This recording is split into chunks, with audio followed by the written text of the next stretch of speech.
The summary of antihypertensive drugs.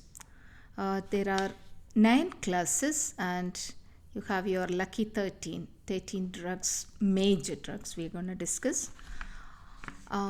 First of all, ACE inhibitors, that is angiotensin converting enzyme inhibitor. Prototype drug is Lisinopril.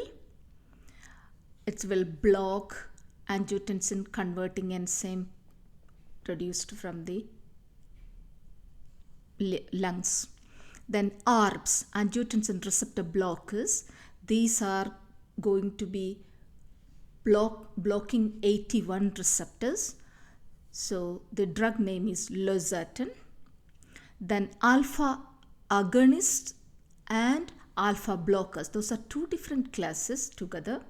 So Alpha-Agonists, I want you to remember 2, especially Clonidine, the second drug. It's falling out of favor based on recent evidence-based clinical studies.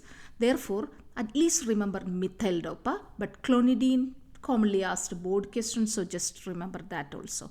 Alpha agonists are Methyldopa and Clonidine, but alpha adrenergic blockers, one of the drugs you can study. That's also for other indication you can learn, but for the antihypertensive, not that much significance, but still study because there are some adverse effects board like to ask and mechanism. Prazosin. Okay. The next class is beta blockers. Beta blockers, mainly we are going to learn about cardiac, antiarrhythmic and all those lectures. So just remember to just study the major one here. The rest we will learn in the other lecture. Labetalol and Atenolol. Similarly, that's why I didn't bold here. Atenolol is also out of favor because it is proven that not much. Some of them say like there is no cardioprotective effect with this drug. So anyway, labetalol is a major drug if you want to remember. The next is calcium channel blockers. 2 drugs to remember. One is IV drug, Nicardipine, and the second one, Amlodipine. Keep in mind, this calcium channel blockers is vascular specific, not cardio specific. There are 2 types of calcium channel blockers. Because it is hypertensive drug, it is easy to remember. This is targeting the effect is on blood vessels or vascular smooth muscle. Okay, so I forgot to mention that early. This is how you remember A, B, C, D and E, different types of classes. And the next one, sixth one is diuretics. Diuretics, hydrochlorothiazide, that is a thiazide diuretic, and a chlorthalidone and indapamide. Those are non-thiazide diuretic, but just remember thiazide as all the 3. Okay, why I included indapamide is according to 2025 American Heart Association ACC updates, they are specifically indicating indapamide included in that primary drug list. Therefore, it is important to remember. Why? It is easy to remember. It is very tolerated and prolonged. Like it has some extra renal effect also, and also there are special effect in the pancreas. Therefore, it is very good for elderly and diabetic patient. So we're going to discuss that later. The next class is direct vasodilators, or you can just remember as dilators. Or there are 2 types: arterial vasodilators and venous vasodilators, or just both. We will discuss about that. 3 drugs: Hydralazine, Minoxidil and sodium Nitroprusside. It will be very hard for you to remember different drugs in the different mechanism of action. So how I remember is specifically remembering the indication, because Hydralazine is mainly for resistant hypertension, like about even after 3 hypertensive drugs, the patient couldn't we cannot control the blood pressure, so you are giving as an add-on drug like a 4th or 5th one. Then minoxidil, it's actually like a last resort. I usually I supposed to put it in the unbold this one. The reason is this is not a primary drug, but board like to ask. That's the reason I put it there. Minoxidil, usually you put it like even after 5 different drugs patient is using and it cannot trade, you can use it. The reason is it has a unique mechanism. We're going to discuss that. Is mainly, I remember this way, refractory hypertension. Then 11th one, sodium nitroprusside. I remember for it is an IV drug and it is very effective drug for cardiac emergencies. Okay, so we will discuss. And the next one is ERA. That is a new class of drug, but it is also included that the class name is endothelin receptor antagonist. That is a dual endothelin receptor antagonist. This is a well tolerated and a very good drug. Therefore, it is included in the 2025 AHA-ACC updates. Okay, so it's a good one. Then the drug name is Aprocitentan. If you just divide that drug name, it is easy for you to remember. That's why I put a different color. Then the last one, Renin inhibitor, that is Aliskiren. That drug, that's not a primary drug, it's just an add-on alternative drug. Okay, so how when I study, I remember like the last class Renin inhibitor and the first 2 classes are the part of RAAS, RAAS, renin angiotensin aldosterone system. Those are very important one to remember. So why I am mentioning that is those 3 classes, that is renin inhibitor, ACE inhibitor, ARBs, that is angiotensin receptor blockers, and ERA, that is the endothelin or dual endothelin receptor antagonist. These 4 classes are contraindicated, absolute contraindication in pregnancy. That is very super important to remember. Then another point, diuretics also not indicated for pregnancy, but in case if the patient is like really like hypertensive, it is proven that older classification, hydrochlorothiazide and amiloride, 2 drugs are there for pregnancy, but otherwise generally diuretic, especially loop diuretic and all, not for the that spironolactone, that the potassium sparing diuretic, those are contraindicated in pregnancy. Keep in mind, so pregnancy contraindication, easy to remember, all the RAAS inhibitors, that is renin inhibitors, ARBs and ACE inhibitors, and the new class ERA is also absolute contraindication. Okay, so let's start the drugs indication and adverse effects, if any, and mechanism of action. Most of them with the class mechanism action is included, but some of the adverse effects are associated with the mechanism. So let's look at it. In ACE inhibitor, so we let's finish this renin inhibitor first so that it will be over. Okay, so the renin inhibitor, this is actually blocking the catalytic activity of the renin. Remember, angiotensin supposed to convert into angiotensinogen produced from the liver supposed to convert it into angiotensin 1.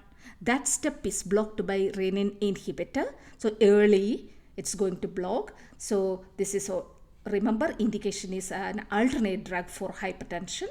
And Aliskiren, usually it can be combined with a hydrochlorothiazide, this diuretic, okay, to give to patient. And this is, like I said, it is a pregnancy contraindication, easy to remember. Then next one, let's talk about the major drugs. We will start from number 1, ACE inhibitors. ACE inhibitor, mechanism of action is in the title, class name, that's how you remember with that. ACE inhibitors work in the lungs, capillary endothelial cells produce ACE, angiotensin, alveolar capillary endothelial cells produce angiotensin converting enzyme. That enzyme is for the next step of the RAAS. That will be the conversion of angiotensin 1 to active decapeptide angiotensin 2. Remember, angiotensin 1 is a 12 amino acid peptide, that is not the one active peptide. So 10 amino acid peptide angiotensin 2 is the one supposed to bind on the AT1 receptors or angiotensin 2 receptors on the vascular smooth muscle cells. It's like a switch, so that blood pressure will be going, like a blood vessel will be contracting with the calcium influx and all signaling pathway. But if you use the ACE inhibitor to block that mechanism, by blocking that ACE, that step, you will not produce active angiotensin 2. Therefore, the blood vessels will be relaxing. That's how we regulate blood pressure using this drug. Okay, so this step you understood. There are 2 drugs you have to remember. First one is Lisinopril. That is the most commonly prescribed one.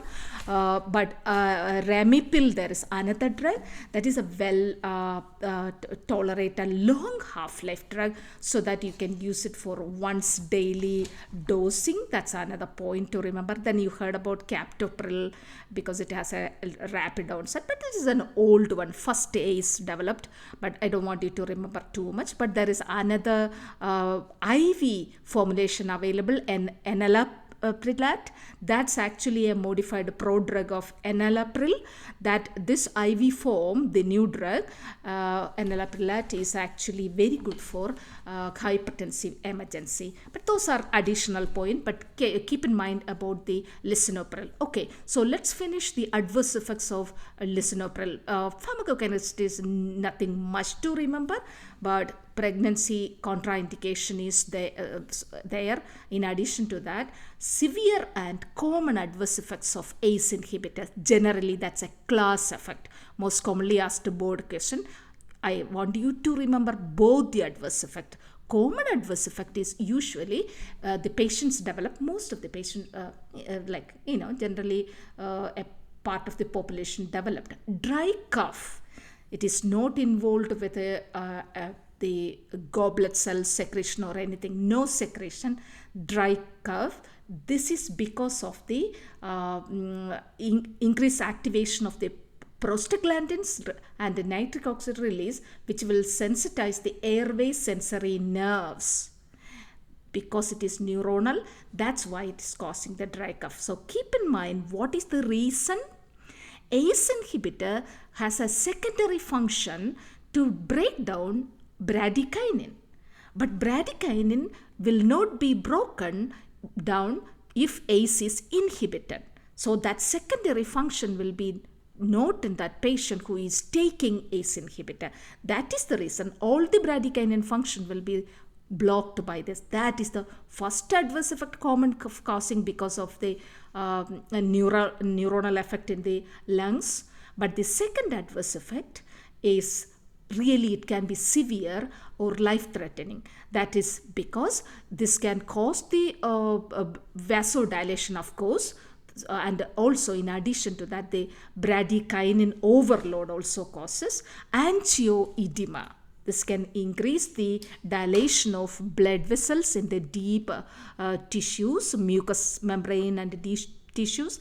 Therefore, the fluid it's like an edema. So this is actually, it can change into life-threatening effect. In black population, there is no, like in general population, most of the people, there is a additional bradykinin, alternative bradykinin degrading pathway that is in our body. In case we don't have enough ACE, we still break down some of the bradykinin. So therefore, not all the patients get this dry cough or angioedema, but in African American and some population, higher risk of bradykinin alternative pathway is not there in the patient, or it is so less activated. Therefore, it is strictly depending on ACE pathway. Therefore, they develop angioedema. That is a long list I was talking about,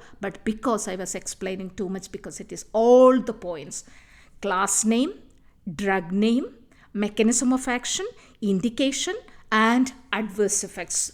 2 adverse effects, not one, both are important. Okay, most commonly asked board question. Okay, ACE inhibitor. Did you see there is an asterisk there? Why I put asterisk in 4 classes? ACE inhibitors, second class ARB, calcium channel blockers or CCBs, and diuretics. Reason? These are the primary drug, first line drugs. Most of them, some of them favor some of the drugs, but just remember this way, 4 drugs are equally in different patients, equally important, and a very well studied and a very well controlled blood pressure can control with these drugs. 4 major, those are the first line. If anybody asks you, those are the 4 classes of drugs which are first line. Okay, so Lisinopril done. Second class is ARBs, angiotensin receptor blockers. This is very simple to understand. This will be blocking the next steps. That will be the conversion of angiotensin 1 into 2. So that means ACE is producing in the patients, but the next step, that will be the conversion of 12 amino acid peptide to decapeptide 10 amino acid active angiotensin 2 is blocked by Losartan, all the sartans, valsartan, candesartan, all those. But that's a reason I want you to remember the previous 2 adverse effects we were talking about, the first dry cough and angioedema. It is not there in ARBs. Reason? Of course, the early step ACE is going to be producing in that patient. Only the next step is blocked by angiotensin receptor blockers. Okay, so angiotensin receptor blockers works. Okay, the drug name is actually specifically Losartan drugs. Initial therapy in patients who usually cannot tolerate ACE. Okay, because most of the patients, if anybody get like that to either of those adverse effects, if you have to stop it, you can depend on this, or you can give it as add-on therapy to regulate more blood pressure. Okay, then about Losartan, angiotensin 2 receptor binding will be blocked. If you are not producing angiotensin 2 cannot bind on the AT1 receptors. Fair enough.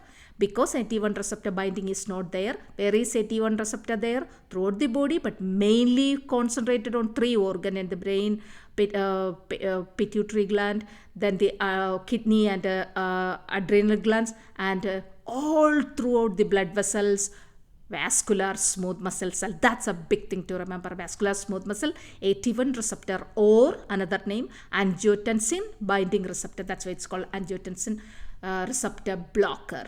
Losartan. Very good. In Losartan, commonly I just wanted to remember one more point.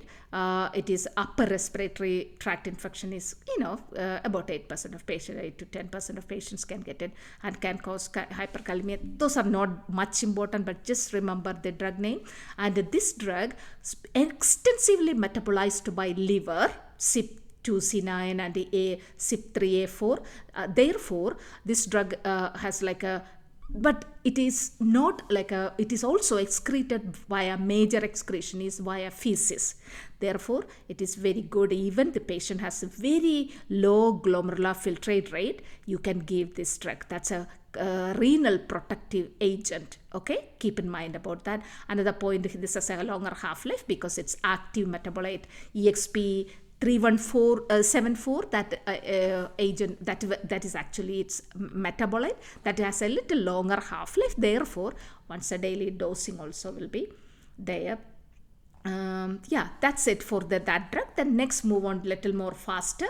The next drugs are alpha-2 agonist. I want you to remember 2 drugs, Methyldopa. So these are centrally acting drugs. Okay. This is why I was talking about this one drug, Methyldopa, for pregnancy. Oh, I didn't mention that. Methyldopa, I remember like methyl for moms or, pregnancy, not contraindication. It is okay to give. Reason, these are not directly affecting the blood vessels, or it is not affecting the kidney or anything, so that there is no embryonic development like a inhibition or anything, no renal teratogenicity. Therefore, Methyldopa is the first choice during pregnancy. There are 2 other drugs we will discuss. That is Labetalol and one more Hydralazine. We will discuss that in few minutes. But Just remember Methyldopa is the first drug. Mechanism of action, how do you remember? It's actually like a controlling alpha-adrenergic receptor agonizing, that will be regulating the sympathetic nervous system. Therefore, it will brings down the blood pressure by affecting the medulla and vasodilation. That will be the end result. Okay, so not much adverse effects to remember. And the next one is Clonidine. That's also another centrally acting drug. This is usually indicated for resistant hypertension. This is also an alpha-2 receptor agonist. This is actually agonism. So remember, Methyldopa was alpha-2 adrenergic receptor agonism, but it will works on sympathetic nervous system. Therefore, it will relax the blood vessel. But Clonidine actually affecting the indirectly inhibiting the calcium release in the smooth muscle, vascular smooth muscle, through this alpha-2 receptor activation or agonism. That's why that's also considered as a centrally acting drug. Okay, so then what else? So let me see whether any adverse effect I forgot. Okay, yeah, that has a somnolence, because it is a centrally acting drug. Patients can get somnolence and dry mouth. If you wanted to know what is the reason, Clonidine can easily pass into our salivary gland.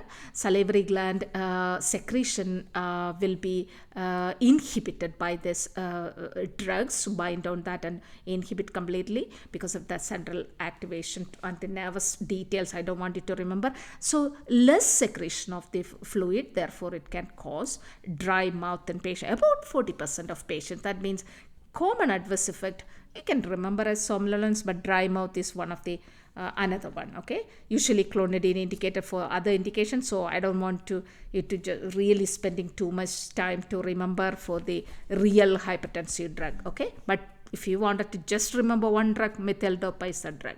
Then one more drug called Prazosin. The Prazosin actually is a drug which is antagonist. I told you this is fall out of favor. It can pass blood-brain barrier. Therefore, usually studied for good for PTSD, right? That's a drug. So keep in mind that drug is also effective. It can affect the alpha-1 receptor antagonism. That's also a centrally active drug which antagonizing and reducing hypertension. And this drug is really notorious for adverse effect. Is orthostatic hypertension is really high in this patient, and also there is a first dose hypotension. Always patients get it because when first give all these neurons and everything will be like, okay, freaking out, right? Like what is going on? So alpha-1 receptor antagonism. Okay, so that's happening, and I don't want you to remember much about that drug.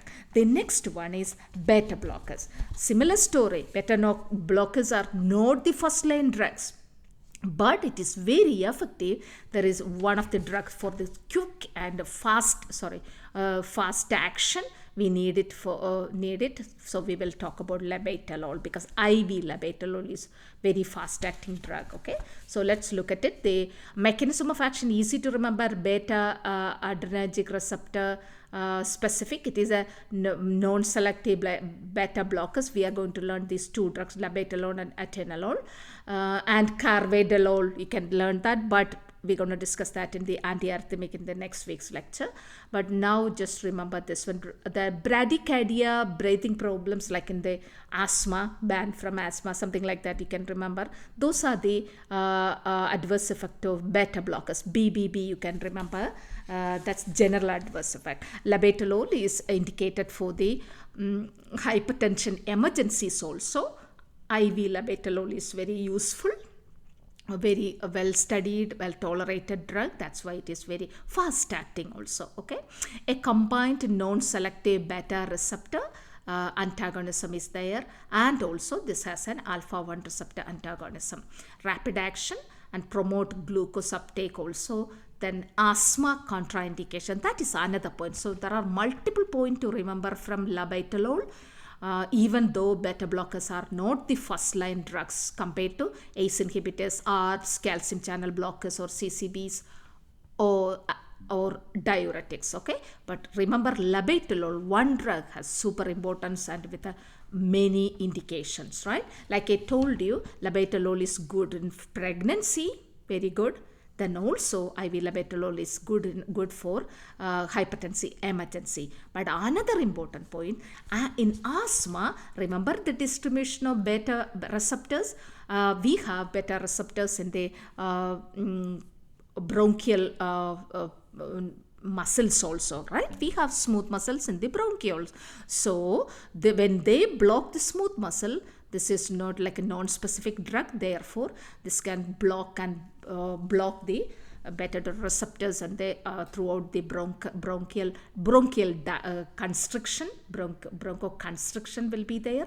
That is really bad, and it can exacerbate asthma. So that's why you can say that not absolute contraindication, but it is actually the it is avoid asthma. So it is generally contraindicated for patients. Okay, remember labetalol in asthma, no, but pregnancy is, and IV drug is useful for hypertensive emergencies. Okay, then the last drug in that section is atenolol. Atenolol, right, like I said, fallout of fever. What is the reason?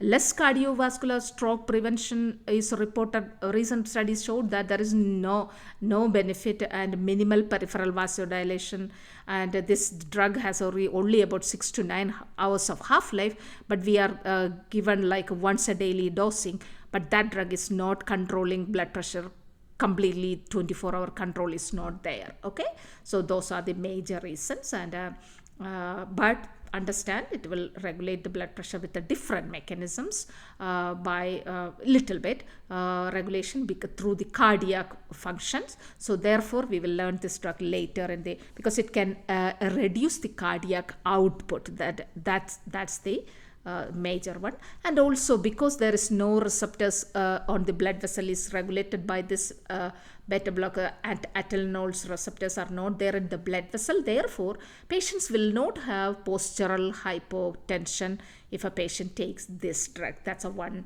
difference if you have to compare with the other drugs. Okay, then we have the next class is calcium channel blocker. Calcium channel blocker is a very big one, right? A strong group of how do I say, like it's a class of drugs, very important for blood pressure regulation, commonly used drug. If you are talking about that drug, calcium channel, first one is Nicardipine.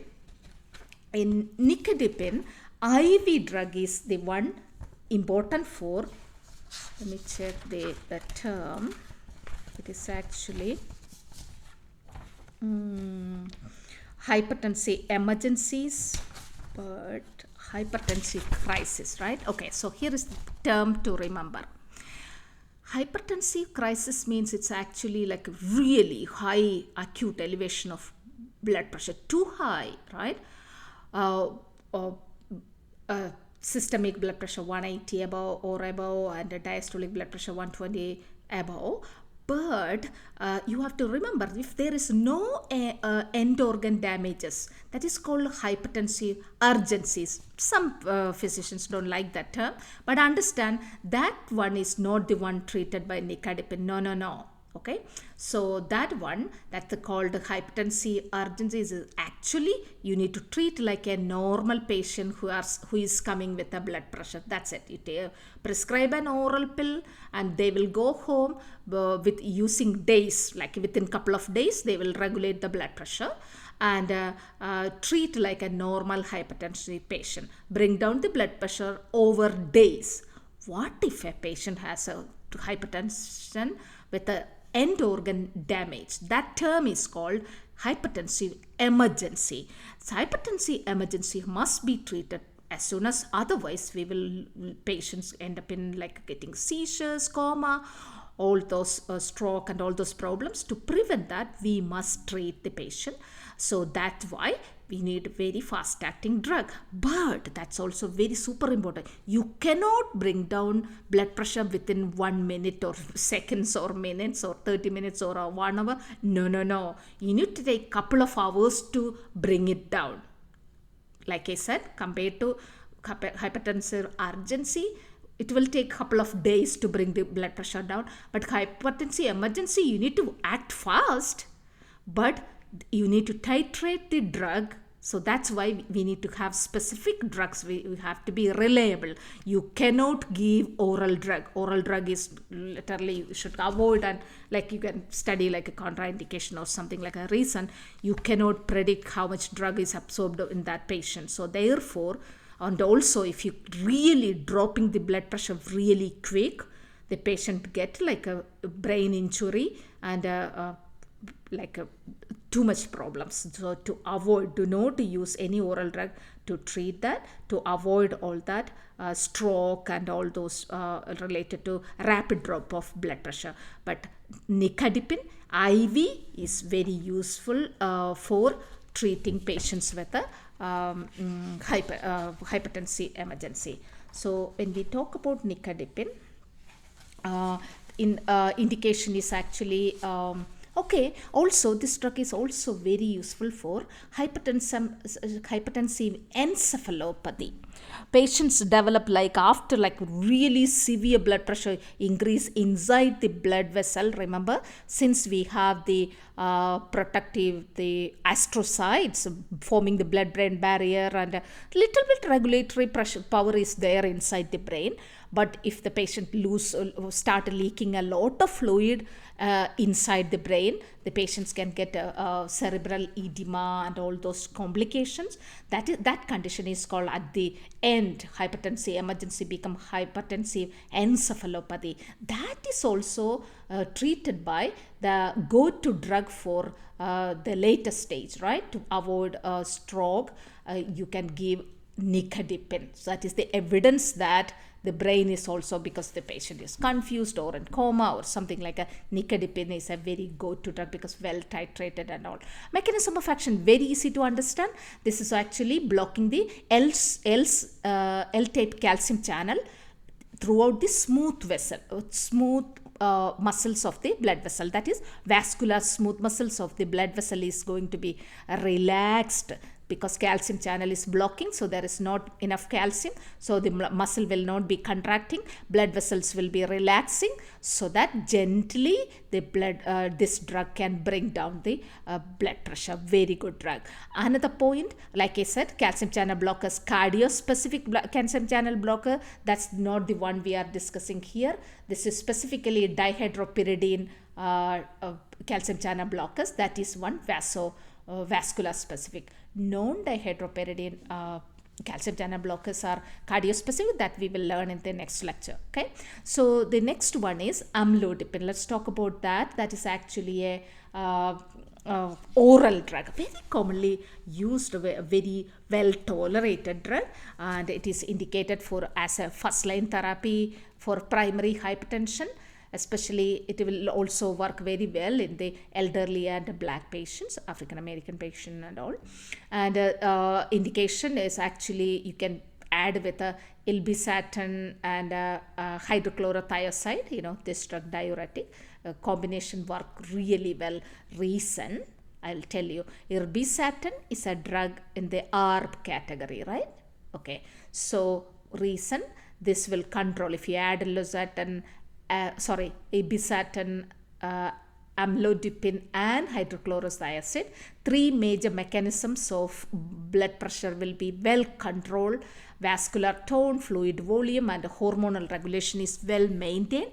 That is why that drug is a very good drug for blood pressure regulation. Okay, so hope you understood all those sections. So let's move on. The Amlodipine, nothing much to remember. Let me see if you have any adverse effect. Mainly peripheral edema. Patients will drop this drug sometimes after after some time. Reason, they can get a lot of because think about vasodilation, right? When it is too much fluid leaking into the body, of course they can exercise and lifestyle changes will help, but some patients will drop it because your face and body look like little bit puffy and all. Peripheral edema is too high in this drug. I want you to remember that as an adverse effect of Amlodipine, that is the peripheral edema. Okay, and the next class of drug is Diuretics. Okay, diuretics we already learned earlier, but still in the previous I put another one review section. You can refer that, complete diuretics. But there are 3 drugs, like I said. Hydrochlorothiazide is the most commonly prescribed one. The reason is like a little bit shorter half-life, what is it, well tolerated drug, less metabolic adverse effects, not that strong compared to chlorthalidone. But for blood pressure control, because it is very long half-life and potent, chlorthalidone is more effective than hydrochlorothiazide, because it depends, you can study like equally important, but there are some more metabolic adverse effect for chlorthalidone. Okay, so now we need to learn about the diuretic mechanism of action here. This diuretic, write it down, I forgot to mention that at the side. These are thiazide diuretic class. Important to remember. Only thiazide diuretics are the first line therapy in anti-hypertensive therapy or hypertension drugs. Hydrochlorothiazide and chlorthalidone and also indapamide all are working in the anterior, don't worry about, distal convolutal tubule cells, specific receptors called sodium chloride sympater or sodium chloride co-transporter. So when they completely block that transporter, they're going to block the potassium reabsorption also. So we will be losing sodium, chloride, potassium, magnesium, water, and protons or hydrogen atoms, right?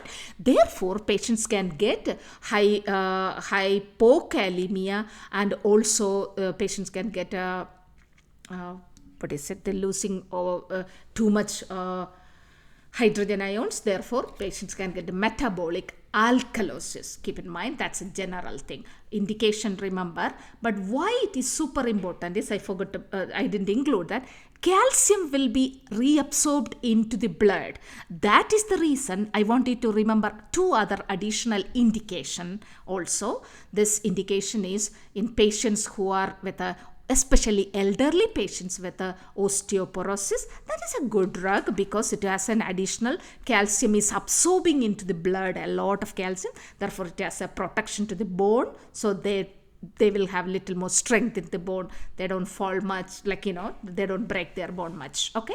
And another indication, like if a patient has a kidney stone, which was like or hyperuricemia, removing too much hypercalcemia, sorry about that. So too much calcium in removing the blood into the urine. If a history of calcium oxalate or calcium phosphate forming kidney stones there in the patient or removed, and if they need a diuretic in any chance, especially as an anti-hypertensive drug, this is good combination or monotherapy reason. This will stop or minimize the calcium release into the urine. It reabsorb most of the calcium into the blood. Therefore, the kidney stone reoccurrence will not be there. That's another one. Another major adverse effect, everybody miss it because it's a most board asked question. Thiazide diuretic can cause secondary hyperglycemia. The reason is related to its effect to throw out all the potassium, because these drugs can cause hypokalemia. Therefore, keep in mind, these drugs act on the distal convoluted tubule sodium chloride co-transporter. Oh, these drugs can, because of the structural uniqueness, it can also get into our pancreatic beta cells and also acinar cells. Remember, those pancreas job is to produce secretion, right? So here, especially pancreatic beta cells, sodium chloride co-transporter will be blocked by thiazide diuretics. Therefore, insulin production will be less. Therefore, the patients can get secondary hyperglycemia in this patient. But out of all the 3 drugs, Indapamide, because of the unique, this is a recent drug with a modified structure, they have less, they can cause, but still they don't get and inhibit much the pancreatic beta cells, sodium chloride channels. Okay, just understand that's why elderly with a diabetic, this is a good drug. Okay, so the next one, we are almost done. I don't know how many minutes we already covered. Direct vasodilators. These are Hydralazine, Minoxidil, and Nitroprusside we were talking about.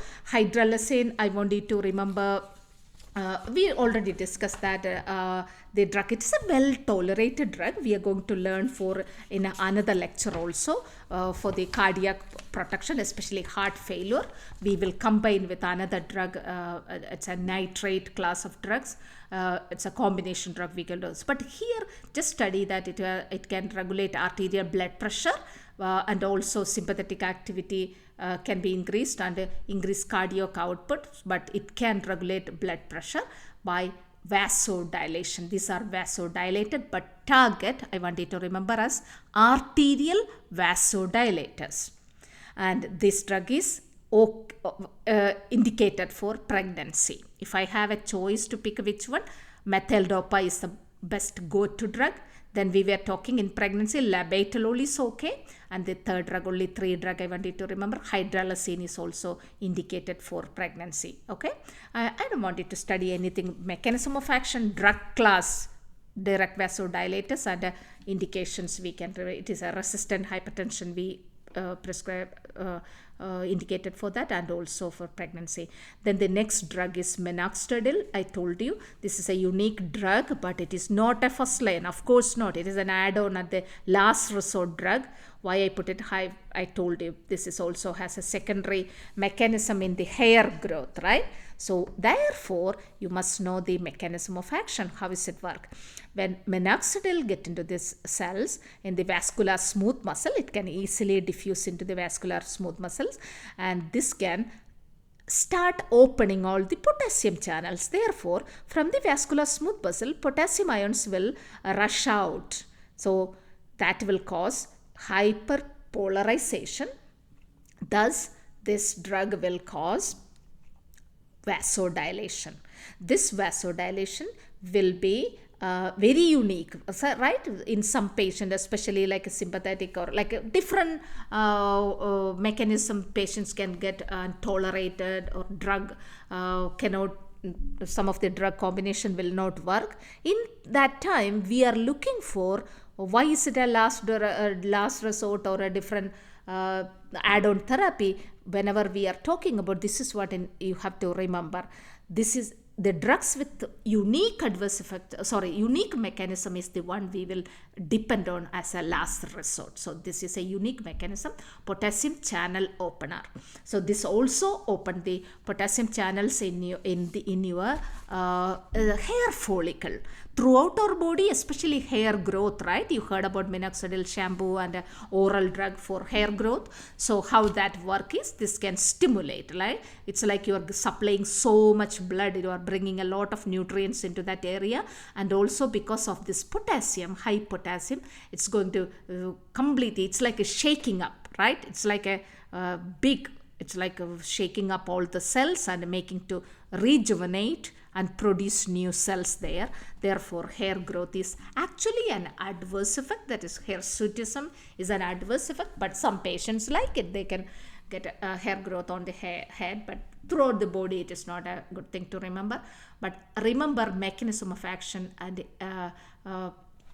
class name and indication is important to understand in this drug. So refractory hypertension is the major one. If patients cannot, the patient's blood pressure is not controlled, even if it's 5 different classes of drug, this can be an add-on therapy, last resort. Okay, the next drug, last one, not last, in that vasodilators, sodium nitroprusside. This is coming under the real class nitrates. Of course, we will learn that again later, but just studies in this vasodilator.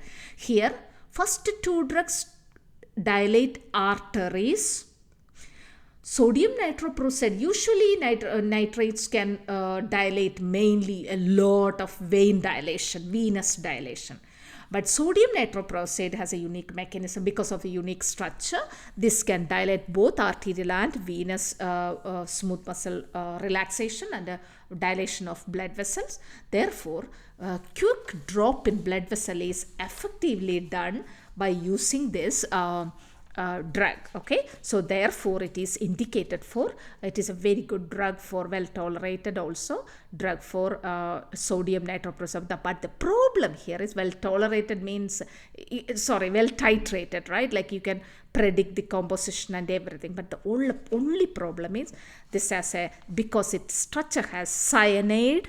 That's why if a patient has a liver toxicity or liver not functioning, or if they have a renal injury or something like that, the patients get to severe cyanide toxicity. So even without that condition, patients can get it. But if it is a liver and a renal problem, that will be severe. So let's talk about sodium nitroprusside. Sodium nitroprusside actually indicated for most of the critically ill patients with a hypertensive emergency.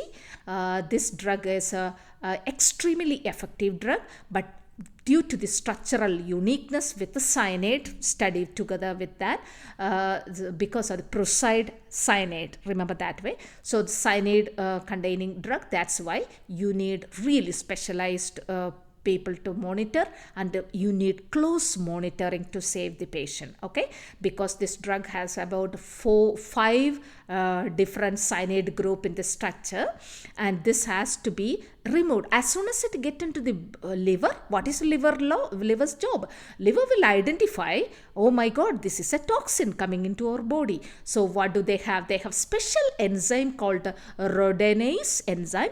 This enzyme going to chop down the cyanide. They're going to really add a sulfur group, and a thiazide will form. Thiazide will be less toxic thiazide will be less toxic than cyanide. Therefore, it's going to be eliminated into the urine very well. So it will be removed from the urine and form the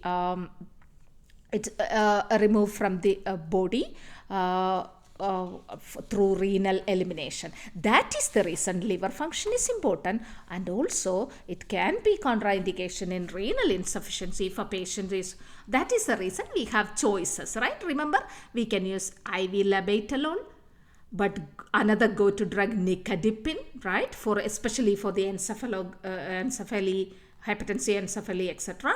But sodium nitroprusside is also very effective. So we have alternated 3 drugs to remember, but sodium nitroprusside is very well like IV. That's how I remember, so that you don't have to memorize anything. Just write IV in Labetalol, IV in Nicardipine, and IV in sodium nitroprusside. Okay, adverse effect, mechanism of action, drug name and class is important. Okay, then the last section, ERA, that will be endothelian, because we already discussed renin inhibitor. Endothelian receptor antagonist. This is indicated for resistant hypertension. This is an add-on therapy, new drug, well-tolerated drug.